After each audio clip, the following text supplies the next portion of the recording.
Assalamualaikum warahmatullahi wabarakatuh. Kami dari kelompok 8 akan mempresentasikan hasil diskusi kami yang berjudul Aspek Keperilakuan pada Akuntansi Sosial. Baiklah, langsung saja kita masuk ke pembahasan yang pertama, yaitu konsep aspek keperilakuan dari psikologi dan psikologi sosial.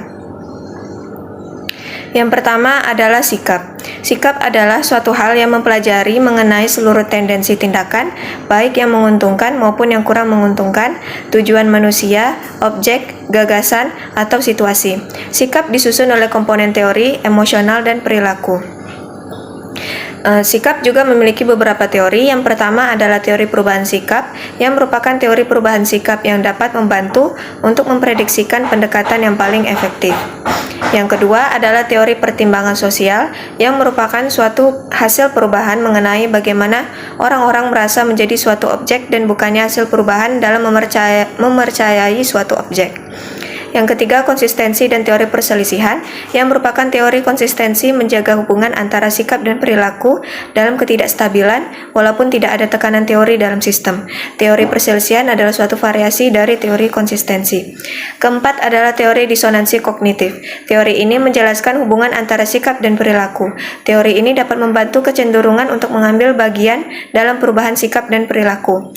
Kelima, teori persepsi diri, yang merupakan teori yang menganggap bahwa orang-orang mengembangkan sikap berdasarkan bagaimana mereka mengamati dan menginterpretasikan perilaku mereka sendiri. Keenam, teori motivasi dan aplikasinya. Terdapat keyakinan bahwa perilaku manusia ditimbulkan oleh adanya motivasi. Dengan demikian, ada sesuatu yang mendorong atau memotivasi seseorang untuk berbuat sesuatu. Ketujuh, yaitu teori motivasi awal. Kedelapan, teori kebutuhan dan kepuasan. Kesembilan adalah teori prestasi. Dan yang kesepuluh adalah teori motivasi. Baiklah, sekian untuk pembahasan materi yang pertama. Selanjutnya akan disampaikan oleh rekan saya. Baiklah teman-teman, nama saya Anugrah Aprafaradila. Di sini saya akan melanjutkan penjelasan dari rekan saya sebelumnya. Kita di sini masih membahas tentang konsep aspek keperilakuan dari psikologi dan psikologi sosial. Kita masuki ke bagian yang C, yaitu ada persepsi. Maksud dari persepsi di sini adalah bagaimana orang-orang melihat atau menginterpretasikan peristiwa, objek, serta manusia. Dan persepsi itu menurut Kamus Besar Bahasa Indonesia adalah sebagai tanggapan atau penerimaan langsung dari suatu atau proses seorang mengetahui beberapa hal melalui panca indera. Yang kedua itu ada nilai. Jadi di sini maksud dari nilai ini adalah secara mendasar dinyatakan sebagai suatu modus perilaku atau keadaan akhir dari eksistensi yang khas dan lebih disukai secara pribadi atau sosial dibandingkan dengan suatu modus perilaku atau keadaan akhir yang berlawanan. Yang ketiga itu ada pembelajaran. Pembelajaran adalah proses di mana perilaku baru diperlukan. Pembelajaran jadi sebagai hasil dari motivasi, pengalaman, dan pengulangan dalam merespons situasi. Dan yang F itu ada kepribadian. Jadi di sini kepribadian itu adalah suatu argumen di dalam riset kepribadian adalah apakah kepribadian seorang merupakan hasil keturunan atau lingkungan. Kepribadian tampaknya merupakan hasil dari kedua pengaruh tersebut. Selanjutnya kita masuk ke dalam definisi akuntansi sosial. Jadi definisi akuntansi sosial itu adalah istilah akuntansi sosial atau social accounting sebenarnya bukan merupakan istilah baku dalam akuntansi. Para pakar akuntansi membuat istilah masing-masing untuk menggambarkan transaksi antara perusahaan dengan lingkungannya. Menurut Peramatan tahun 1976 dalam Ari Suwadi pada tahun 1988 mempergunakan istilah social accounting dan didefinisikannya sebagai proses pemilihan variabel-variabel yang menentukan tingkat prestasi sosial perusahaan baik secara internal maupun eksternal.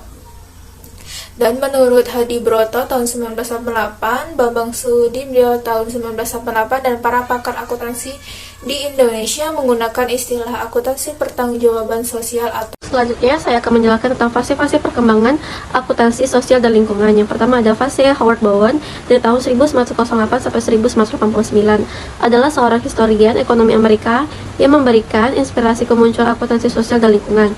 Yang kedua ada fase Decade Davis dari tahun 1960. yaitu memperkenalkan tulisannya tentang can business afford it to ignore its social responsibilities. Davis secara tajam memperpandang bahwa tanggung jawab sosial harus dimiliki oleh organisasi. Yang ketiga ada fase Committee for Economic Development di tahun 1911. Nah, Committee for Economic Development disebut dengan CED adalah organisasi non-profit dan non-partisan Amerika yang beranggotakan 200 senior, corporate eksekutif dan pemimpin universitas terkemuka yang membuat laporan sangat fenomena tahun 1971 yang berjudul Social Responsibilities of Business Corporation.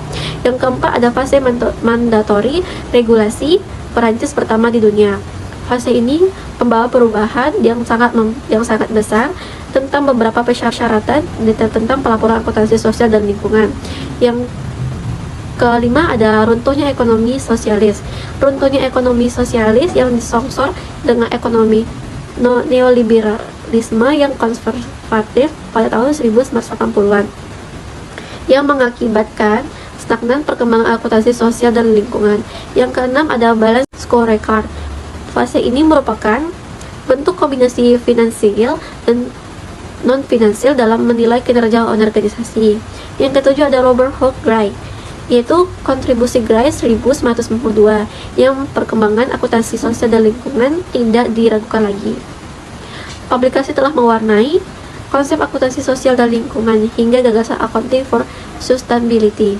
Nah, yang ketujuh ada John Elkington Triple Bottom Line, yaitu Elkington tahun 1997 adalah proyek dasar konsep Triple Bottom Line. Konsep ini memberikan inspirasi lebih serius tentang perluasan akuntansi konvensional yang single bottom line, yaitu keuangan saja. Yang kesembilan ada sustainability reporting, itu pada waktu yang hampir bersama dengan Elkington, yaitu tahun 1997. Baiklah teman-teman, perkenalkan nama saya Novita. Di sini saya akan melanjutkan penjelasan dari teman saya, yaitu tujuan akuntansi sosial. Ada 3 tujuan akuntansi sosial, yaitu yang pertama mengidentifikasikan dan mengukur kontribusi sosial neto periodik suatu perusahaan yang meliputi bukan hanya manfaat dan biaya sosial yang diinternalisasikan ke perusahaan, namun juga timbul dari eksternalitas yang mempengaruhi segmen-segmen sosial yang berbeda. Yang kedua, membantu menentukan apakah strategi dan praktik perusahaan yang secara langsung memenuhi relativitas sumber daya dan status individu, masyarakat, dan segmen-segmen sosial. Yang ketiga, memberikan dengan cara yang optimal kepada semua kelompok sosial informasi yang relevan tentang tujuan, kebijakan, program, strategi, dan kontribusi suatu perusahaan terhadap tujuan-tujuan sosial perusahaan. Tanggung jawab sosial ini erat kaitannya dengan munculnya konsep Corporate Social Responsibility atau CSR. Kita ketahui bersama prinsip perusahaan yang profit ini ingin mendapatkan keuntungan yang sebesar-besarnya tanpa memikirkan lingkungan sekitarnya. Yang selanjutnya, akuntansi pertanggungjawaban sosial dan lingkungan. Akuntansi pertanggungjawaban sosial merupakan penerapan akuntansi dalam ilmu sosial. Ini menyangkut pengaturan, pengukuran, analisis, dan pengungkapan pengaruh kegiatan ekonomi dan sosial dari kegiatan yang bersifat mikro dan makro pada kegiatan pemerintah maupun perusahaan. Baiklah, cuma itu yang dapat saya jelaskan. Yang selanjutnya akan dilanjutkan oleh rekan saya. Baiklah, saya akan melanjutkan presentasi hasil diskusi kami, yaitu tentang teori-teori yang mendukung laporan pertanggungjawaban sosial dan lingkungan, yaitu legitimasi teori dan stakeholder teori. Legitimasi teori menjelaskan bahwa organisasi secara kontinu akan beroperasi sesuai dengan batas-batas dan nilai yang diterima oleh masyarakat di sekitar perusahaan dalam usaha untuk mendapatkan legitimas. Pengukuran akuntansi sosial menggunakan penilaian dengan menghitung opportunity cost approach. Yang kedua, menggunakan daftar kuesioner. Yang ketiga, menggunakan hubungan antara kerugian massal dengan permintaan untuk barang perorangan dalam menghitung kerugian masyarakat. Yang keempat, menggunakan reaksi pasar dalam menentukan harga. Yang pertama, praktik yang sederhana. Yang kedua, praktik yang lebih maju. Yang ketiga, praktik yang paling maju. Akuntansi untuk manfaat dan biaya sosial. Ketika akuntan mengukur manfaat pribadi atau pendapat dan biaya kepribadian atau beban serta mengabaikan yang lainnya, mereka bersikap konsisten dengan teori ekonomi tradisional. Gerakan ke arah akuntansi sosial sebagai besar terdiri dari usaha-usaha untuk memasukkan biaya sosial dan biaya sosial yang tidak terbagi ke dalam model akuntan. Pelaporan kinerja sosial. Yang pertama, audit sosial. Yang kedua, laporan-laporan sosial. Yang ketiga, pengungkapan dalam laporan tahunan. Yang keempat, perkembangan luar negeri. Baiklah, sekian hasil diskusi kami. Apabila ada kesalahan, mohon dimaafkan. Wabillahi taufiq wal hidayah. Assalamualaikum warahmatullahi wabarakatuh. Tell me pretty lies, look me in the face, tell me that you love me.